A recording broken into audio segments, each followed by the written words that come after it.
मुर्शिदाबाद के एक शांत से गांव में हुमायूं कबीर नाम का युवक रहता था। लोगों ने उसे मेहनती और नेक दिल देखकर उसे एमएलए बना दिया था। हुमायूं को राजनीति से ज्यादा अपने गांव की परवाह थी। वही उसकी असली पहचान थी। गांव में एक पुरानी टूटी हुई जमीन कई सालों से खाली पड़ी थी। हुमायूं जब भी वहां से गुजरता उसे लगता जैसे मिट्टी उससे फरियाद कर रही हो, मुझे जिंदा करो, मुझ पर अमन की कोई इमारत बनाओ। एक दिन उसने फैसला किया कि वह वहां एक नई बाबरी मस्जिद बनाएगा। एक ऐसी मस्जिद जो सिर्फ नमाज की जगह न हो बल्कि गांव के दिलों को जोड़ने वाली पहचान बने। उसने अपने लोगों को बुलाया और कहा, यह मस्जिद हमारी एकता का प्रतीक होगी। यहां दीवारों से ज्यादा दिलों की मरम्मत होगी। गांव वाले उसके साथ खड़े हो गए। हिंदू, मुस्लिम सभी समुदायों ने मिलकर मस्जिद की नींव रखी। 6 दिसंबर की सुबह जब पहली ईंट रखी गई तो हवा में एक अजीब सा सुकून फैल गया।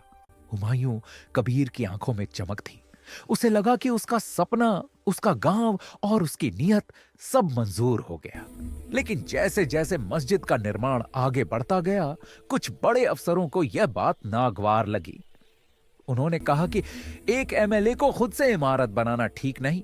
राजनीति ने इंसानियत पर अपने साए डालने शुरू कर दिए। एक दिन आदेश आया, हुमायूं कबीर को एमएलए पद से निलंबित, सस्पेंड किया जाता है। यह खबर सुनकर पूरा गांव स्तब्ध रह गया। लोग उसके घर आए और बोले, हुमायूं, यह नाइंसाफी है, तुमने गलत क्या किया? हुमायूं बस मुस्कुराया और बोला, अगर मेरी एमएलए की कुर्सी चली गई तो क्या हुआ?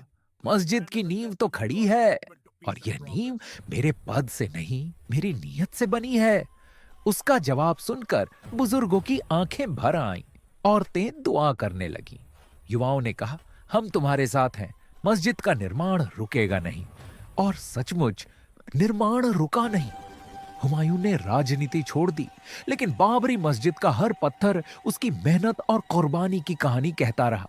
वह सुबह से शाम तक मजदूरों के साथ काम करता, खुद ईंटें उठाता, पानी भरता और लोगों को हिम्मत देता। जब मस्जिद पूरी हुई तो उसका सफेद गुंबद आसमान की तरह चमक रहा था। गांव वाले इकट्ठा हुए और एक बुजुर्ग ने कहा, आज यह मस्जिद सिर्फ अल्लाह का घर नहीं, हुमायूं कबीर की कुर्बानी और इंसानियत का घर है। हुमायूं कबीर ने आंखें बंद करके दुआ की, या रब, अगर मेरी एमएलए की कुर्सी चली भी गई तो क्या हुआ? यह मस्जिद मेरे लिए पूरी दुनिया के बराबर है। उस दिन गांव ने समझा, असली नेता वह नहीं होता जो कुर्सी पर बैठता है, बल्कि वह जो लोगों के दिलों में जगह बनाता है। और हुमायूं कबीर का नाम गांव की मिट्टी में हमेशा के लिए दर्ज हो गया। बाबरी मस्जिद उसकी पहचान नहीं बनी, उसका ईमान, चाहे उसकी मेहनत और उसकी कुर्बानी बनी। अगर हुमायूं कबीर की यह मेहनत और उसकी कहानी ने आपके दिल को छू लिया हो तो वीडियो को लाइक जरूर करें, शेयर करें और चैनल को सब्सक्राइब करना बिल्कुल ना भूलें। फिर मिलेंगे एक नई कहानी के साथ। धन्यवाद।